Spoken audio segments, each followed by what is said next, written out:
América Mineiro, que encerrou em 1-1 no jogo de ida. E agora, portanto, temos jogo de volta amanhã, 9h30 da noite. Caio, Rafa, vocês vão ter que se espremer um pouquinho no telão, porque o Fabrício Crepaldi também quer espaço aqui, tá? Para trazer as informações do Verdão. Vai aparecer aqui ele para fazer companhia para a gente, para falar sobre essa semifinal da Copa do Brasil. Seja bem-vindo, Fabrício Crepaldi. Boa noite. Boa noite, Karine. Um abraço para você, para o Caio, para o Rafa, para todo mundo que nos assiste aqui no Troca de Passes. Prazer participar com você mais uma vez aqui. Vamos começar pela provável escalação, o nosso famoso campinho.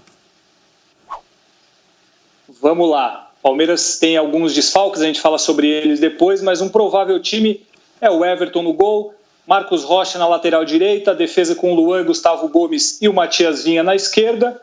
Meio de campo, ou o Danilo ou o Patrick de Paula como volante, ao lado do Gabriel Menino. Rafael Veiga sendo aquele meio mais centralizado. Aí o Rony, o Gustavo Scarpa e o Luiz Adriano na frente. Essa formação, ela tá dessa maneira porque o Gabriel Veron não joga, tá com uma lesão muscular na coxa direita. Com isso, o Rony tem que ser recuado, digamos assim, vai jogar um pouco mais recuado, vai ser aberto na ponta para a volta do Luiz Adriano, jogando mais centralizado como centroavante. E aí eu até passo para o Caio e para o Rafa comentarem, porque o Rony ele teve o seu melhor momento no Palmeiras, ele passou a ser adorado pela torcida, jogando justamente naquela função mais avançado, no lugar que é do Luiz Adriano. Com o Gabriel Veron machucado, a tendência é que ele seja recuado para a ponta, venha para a ponta, para o Luiz Adriano entrar no time. Aí até a minha pergunta para eles é se eles acham que vale a pena abrir mão, entre aspas, desse Rony produtivo naquela função mais avançado para a volta do Luiz Adriano ao time titular no jogo contra o América. Caio, começa por você. Eu acho que vale sim, Crepaldi. Eu acho que cada time tem uma característica, né? E esse Palmeiras é um time que explora muito bem os lados do campo com velocidade, né? Então foi num momento Wesley e Veron, depois o Wesley se machucou e passou a ser Veron e um meia, né? Lucas Lima, enfim, Scarpa, vários jogadores que jogavam, mas sempre com velocidade pelo lado do campo. E o Rony realmente, ele vivia um jejum, aquela fase de adaptação, né? Até virou desconfiança por parte do torcedor, porque chegou e não deu uma resposta imediata. Quando ele virou o camisa 9, ele começou a jogar muito bem. Mas o Palmeiras não pode perder o que é a grande marca, que é o quê? Essa transição rápida da defesa para o ataque. E isso normalmente é feito pelos lados do campo. Quando você já não tinha o Wesley e perde o Veron, o único jogador no elenco com essas características é o Rony. E o Luiz Adriano ou o William Bigode são dois centroavantes, acho que de características diferentes, mas são muito bons, né? São dois artilheiros, são dois caras que fazem essa função ali de jogar mais centralizado entre os zagueiros do América com muita eficiência. Então acho que acerta o Abel sim em trazer o Rony de novo para a beirada e deixar o Luiz Adriano mais centralizado como camisa 9. Rafa, na hashtag Troca de Passes, a Eliana Silva está aqui com uma pulga atrás da orelha. Só quero saber uma coisa, onde o Rafael Rezende arrumou esse bronze? O país quase todo chovendo, há não sei quantos dias. Fez bronzeamento artificial. Esse mocinho aqui, ele tem uma varanda enorme na casa dele. Então ele fica lá com aquela cadeirinha de praia dele improvisada, com o filhote dele, aí consegue esse vermelhão aí, ó. Rafa, vamos pro quinto. Pedir né? Pro Papai Noel. É forte aí, Rafa. A soleira lá é brava, sem dúvida. Boa noite pro Crepaldi e tô com o Caio nessa, assim. Acho que a boa fase do Rony tá mais vinculada ao momento que ele pôde vivenciar como esse homem mais avançado, mesmo que centralizado, né, fugindo um pouco da característica, do que da função específica que ele exerceu. É claro que andou fazendo gol de centroavante, em cobrança de escanteio, posicionado na primeira trave, por exemplo, ganhando no alto, né? Mas passa pela fase, passa pela confiança. Acho que a origem, a função onde ele se sente mais confortável, inclusive, ainda é partindo dos lados do campo, talvez da esquerda para dentro. Vamos ver como vai ser essa composição até com relação ao Scarpa, né? A princípio, ele ficando no lado direito para que os dois tenham profundidade, para que os dois não joguem invertidos, né? Tenham o pé para o corredor para chegar nos lados do campo. Eu acho natural, assim, e acho que é mais uma prova, né, quando a gente fala dos desfalques, e o Crepaldi citou isso, do grupo de qualidade que tem o Palmeiras. Por mais que a gente fale de um momento de oscilação, de jogos recentes atuando um pouco menos. Acho que é uma estagnação natural de um trabalho que teve uma transição muito limpa, muito tranquila do Cebola para a chegada do Abel Ferreira, e acho que pode estar passando agora por um período de certos conceitos, né, dentro da metodologia, dentro dos treinos, no desenrolar do trabalho, onde os jogadores, de certa forma, podem estar pensando um pouco mais, agindo sem naturalidade, e com isso o time parece um pouco mais emperrado, um pouco mais empacado, ainda mais se a gente falar do que é a situação do Palmeiras, vivo em tudo e brigando pelos títulos, né, pelas 3 competições na temporada 2020. É muito pesada a sequência, é difícil competir em pé de igualdade ou buscando excelência dentro das 3, e acho que o trabalho pode estar passando por esse momento de instabilidade, da tentativa de evoluir, já que os desafios aumentam, né, nessa reta final de temporada, e de jogadores que com certeza precisariam de uma bagagem, né, de um jogo coletivo muito mais bem estabelecido nesse momento do ano. Essa não é a realidade, o trabalho é recente, e acho que a oscilação passa muito por isso. Crepaldi, portanto, então, o Gabriel Veron fora, com lesão muscular, e também tem a situação do Zé Rafael, para a gente falar, né, que pode ser desfalque, nessa quarta-feira. O Zé Rafael também não deve jogar, ele tem uma infecção no pé, então ele não participou do treino ontem. Hoje o Palmeiras fez um mistério, não divulgou se ele participou ou não, mas pelo que a gente conseguiu apurar, ele não participou. Até na foto que foi postada dos jogadores no avião, ele não está no avião. Então, muito provavelmente, o Zé Rafael não joga amanhã contra o América. E isso tem um impacto importante na escalação do time, porque envolve a ida do Gabriel Menino para o meio de campo.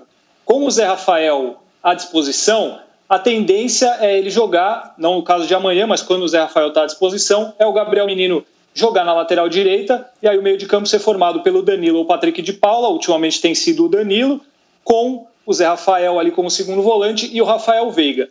Para amanhã, a tendência é que o Marcos Rocha jogue na lateral direita com o Gabriel Menino no meio. Aí tem uma outra opção, que é deixar o time até um pouco mais fechado, que seria colocar o Danilo e o Patrick de Paula como volantes e deixar o Gabriel Menino na direita. Então, essa ausência do Zé Rafael também é muito importante. Ele é um jogador muito bem visto pela comissão técnica do Abel Ferreira, ele é considerado titular, é um jogador que tem uma função importante no esquema do Abel. Então, muito provavelmente está fora do jogo de amanhã, e aí tem essas variações táticas que podem acontecer de acordo com essa saída dele. E aí até uma outra informação sobre desfalque, o Caio falou sobre o Gabriel Veron, o Rony, as opções de velocidade. O Palmeiras tem uma outra opção, que é o Breno Lopes. Ele até foi titular no fim de semana, mas ele já jogou a Copa do Brasil pelo Juventude. Então ele é mais um desfalque nessa posição de homem de velocidade pelo lado, que poderia atuar numa situação dessa, mas também é outro desfalque do Palmeiras para esse jogo de amanhã, assim como o Zé Rafael e o Gabriel Veron. Fechamos a conta, hein? Meninos, vocês estão aí balançando a cabeça, estão satisfeitos, né? Crepaldi é craque, pô. Só acompanhando. Joga muito. Que posição que você joga, Crepaldi, normalmente? Depende. Posso jogar no ataque ou na defesa. No campo, futebol de campo, eu jogo mais de zagueiro, né? Minha carreira foi como zagueiro. Mas society, futsal ali, eu jogo mais na frente, mais como pivô, fazendo gols. Olha, tentando fazer gol. Senti firmeza, senti confiança. Joga nas 11. Joga nas 11 mesmo.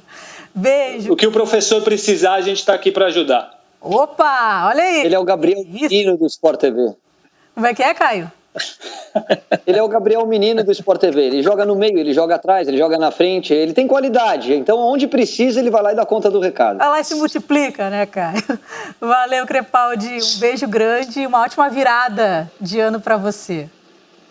Obrigado, Karine. Um beijo para você, um abraço para todo mundo e um feliz ano novo para vocês e para todo mundo que acompanha a gente aqui no Troca.